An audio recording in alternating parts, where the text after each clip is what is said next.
Assalamualaikum warahmatullahi wabarakatuh. Perkenalkan, kami dari kelompok 5, anggota 1 Evril Yani, 2 Rosvani Anggraini Arifin, 3 Dewi Alfianti, 4 Abel Amanda Putri, 5 Makfirullah Lisa Biliana, 6 Dendit Triseto Ramadan, 7 Raka Chandra, 8 Agil Rehan Fadilah. Materi tentang kelompok 5, perkembangan penjajahan Inggris era Raffles. Latar belakang kedatangan Raffles ke Indonesia. Raffles kemenangan Inggris atas Prancis dan mengambil alih Hindia Belanda melalui perjanjian Tuntang pada 18 September 1811, ingin menciptakan suatu sistem ekonomi bebas dari segala unsur paksaan yang dahulu melekat pada sistem penyerahan paksa dan pekerjaan rodi yang dijalankan oleh Kompeni Belanda.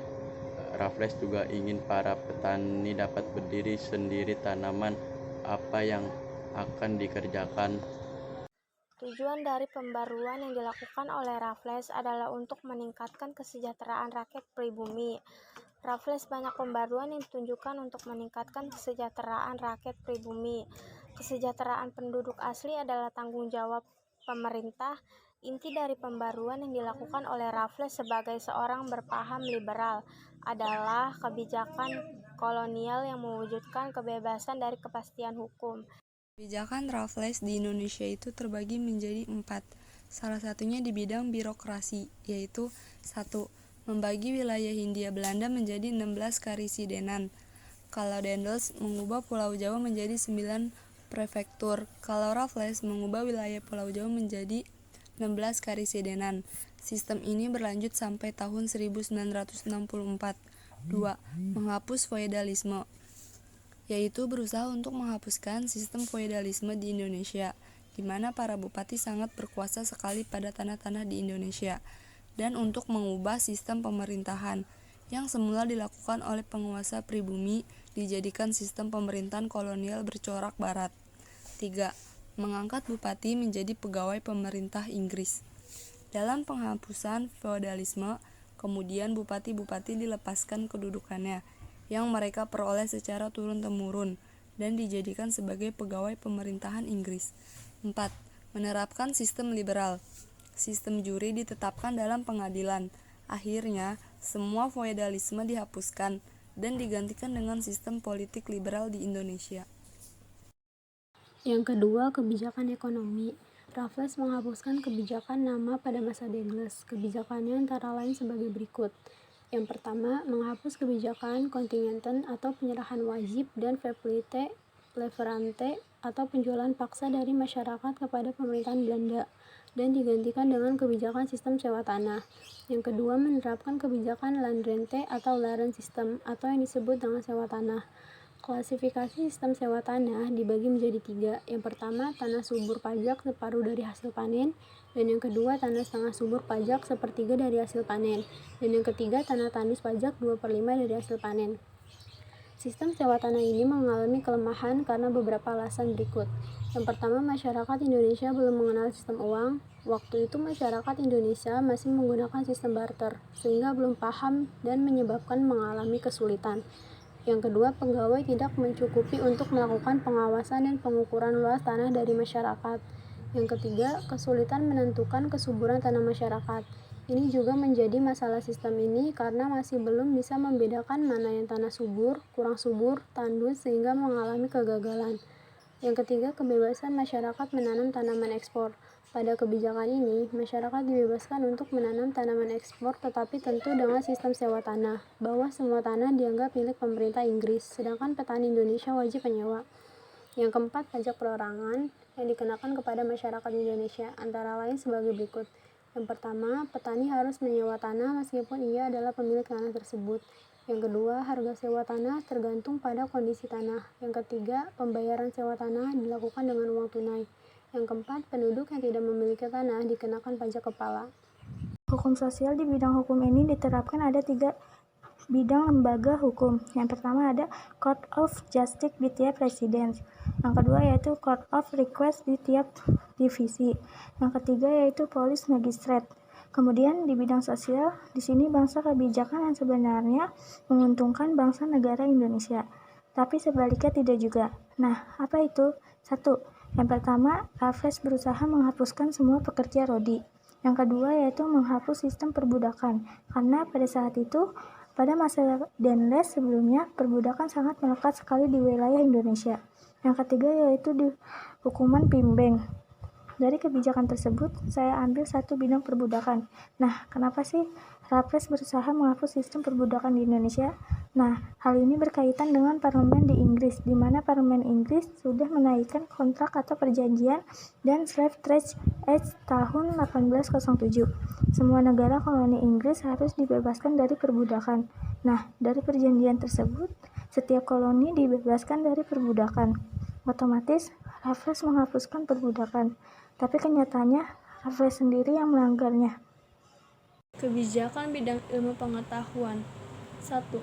Raffles menulis buku History of Java tentang sejarah Jawa dengan waktu yang cukup singkat, 1811 sampai 1816. Dia berhasil membuat sebuah buku menulis tentang keadaan Jawa lengkap dari adat istiadat, kebiasaan, dan kehidupan sosial semua dicatat dalam buku tersebut. 2. Mengemukakan bunga Rafflesia arnoldi. Menemukan sebuah tanaman langka di Sumatera, yaitu bunga bangkai atau Rafflesia arnoldi. 3. Merintis kebun raya Bogor. Istrinya dibantu dengan dia merintis kebun raya Bogor. Berakhirnya kekuasaan Raffles di Indonesia pada masa pemerintahan Johnson, kedudukan dan kekuatan Inggris di Indonesia semakin kuat dan makin dekat untuk menguasai Pulau Jawa. Namun Johnson tidak mampu menghadapi serangan Inggris dan menyerah di daerah Tuntang, saat ini termasuk wilayah Semarang. Penyerahan kekuasaan Belanda kepada Inggris ditandai dengan kapitulasi Tuntang pada tahun 1811 oleh kedua pihak. Persetujuan Tuntang berisi 3 hal. Adapun apa isi dari kapitulasi Tuntang selengkapnya silakan baca VOC Bangkrut dan Kapitulasi Tuntang. Inggris resmi berkuasa atas wilayah Indonesia.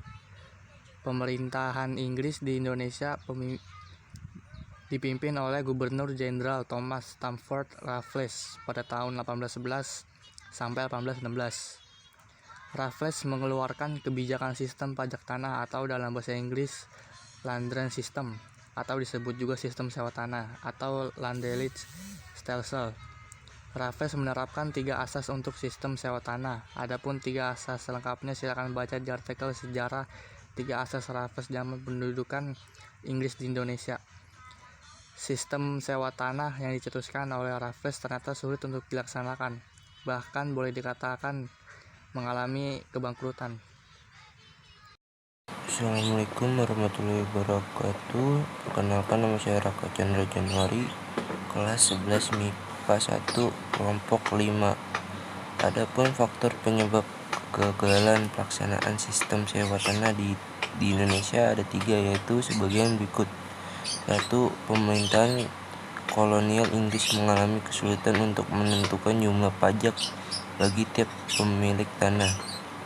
Untuk menentukan pajak harus diadakan pengukuran tanah dan harus diadakan penelitian kesuburan tanah. 2. Pajak tanah harus dibayar dengan uang. Pada masa itu masyarakat pedesaan di Indonesia masih merupakan masyarakat tertutup dan belum mengenal peredaran uang. 3. Kepemilikan tanah masih bersifat tradisional, yaitu berdasarkan adat. Penjajahan Inggris di Indonesia tidak berlangsung lama karena di Eropa terjadi perubahan situasi. Belanda dan Inggris kemudian mengadakan perjanjian kembali pada tahun 1814.